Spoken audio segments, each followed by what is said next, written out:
Bismillahirrahmanirrahim. Assalamualaikum warahmatullahi wabarakatuh. Perkenalkan, saya Iska Fatmawati. Saya bekerja di SMA Negeri 24 Garut, Provinsi Jawa Barat.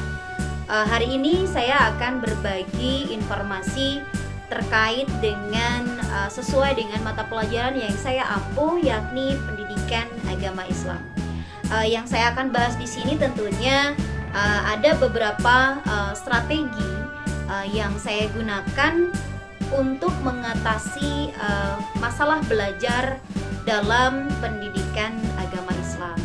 Tentunya banyak sekali ada beberapa masalah yang terjadi dalam pendidikan agama Islam dan budi pekerti, karena memang ini kaitannya dengan bukan hanya materi saja yang harus kita sampaikan, namun tanggung jawab kita adalah untuk mencetak generasi penerus agar bisa menjadi generasi yang cerdas dan juga berkarakter ya.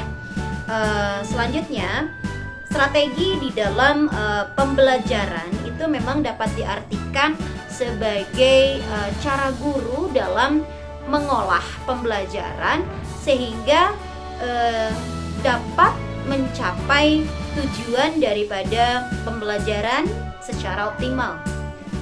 Strategi pembelajaran ini adalah merupakan pola yang umum atau memang dari beberapa rentetan kegiatan yang memang harus itu bisa mencapai, kemudian bisa mengukur, tentunya bisa meningkatkan kompetensi selamat dan juga bisa meningkatkan kecerdasan siswa dalam pembelajaran. Nah, banyak sekali usaha yang memang bisa kita lakukan sebagai seorang guru, khususnya guru PAI, tentunya untuk mengatasi kesulitan belajar dari seorang siswa tersebut. Yang pertama adalah yang harus kita lakukan adalah mengidentifikasi kesulitan belajar siswa. Kemudian yang kedua adalah mencari informasi tentang hasil belajar siswa. Kemudian bisa dilihat dari absensinya, kemudian bisa dari masalah belajarnya. Kemudian kita diagnosis apa sih kesulitan belajarnya dan yang dialami oleh siswa tersebut. Kemudian siswa bisa atau guru itu membandingkan hasil belajar siswa dan mengidentifikasi hasil belajar dengan batas minimum atau minimal atau KHM itu sendiri ya, dengan melalui perolehan skor. Nah, setelah itu guru itu bisa melakukan bantuan berupa bimbingan dengan siswa yang memang mengalami kesulitan belajar. Strategi yang memang bisa dilakukan dengan menggunakan banyak sekali metode yang bervariasi tentunya. Seperti bisa dengan bimbingan kelompok, kemudian bimbingan belajar individu, kemudian bisa dengan pengayaan atau remedial, juga bisa dengan dilakukan bimbingan secara pribadi. Nah, jadi bagaimana kita sebagai seorang guru PAI untuk mengatasi kesulitan belajar atau masalah belajar siswa dalam pendidikan agama Islam? Yang pertama tentunya adalah memilih metode pembelajaran PAI yang secara tepat ya, begitu.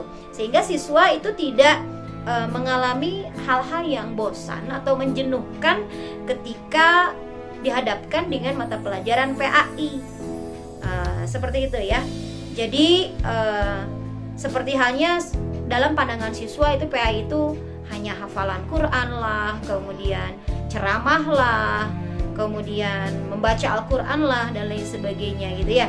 Tetapi temanya masih tetap sama tentang agama, namun dikemas menjadi lebih menarik lagi. Oke. Yang kedua adalah penggunaan media yang bervariasi gitu ya, baik itu yang menjadi sumber ataupun baik itu dari media cetak, media elektronik, atau bahkan sekarang itu lebih canggih lagi, bisa kita gunakan aplikasi editing video, boleh itu film Orago, KineMaster, untuk menciptakan video pembelajaran yang menarik, sehingga ketika di dalam kelas tidak hanya metode ceramah saja yang kita gunakan, namun ada metode yang lebih menarik lagi, yaitu melalui video pembelajaran ya.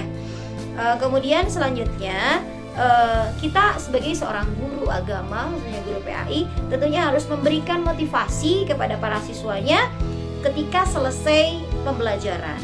Kita selalu menguatkan semangat mereka di jiwa siswa tersebut, sehingga mereka merasa nyaman bersama dengan kita dan mereka menyenangi kita.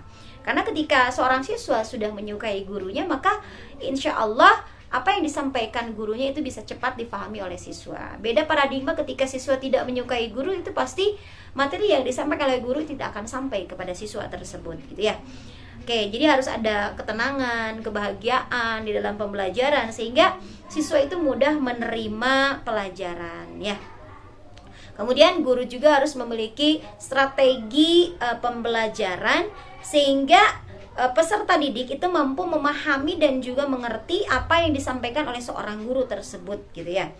Dalam hal ini khususnya pada pelajaran PAI tentunya harus bisa memfasilitasi siswa sehingga siswa merasa nyaman di kelas, tertarik dalam pembelajaran PAI, sehingga pembelajaran PAI menjadi pembelajaran yang bermakna, ya.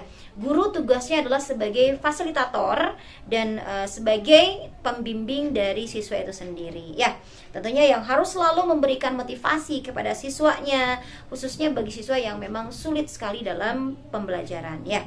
Tentunya dengan bertanya kepada siswa, apa sih materi yang tidak jelas, ada yang mau ditanyakan, ada nggak yang belum difahami, gitu ya.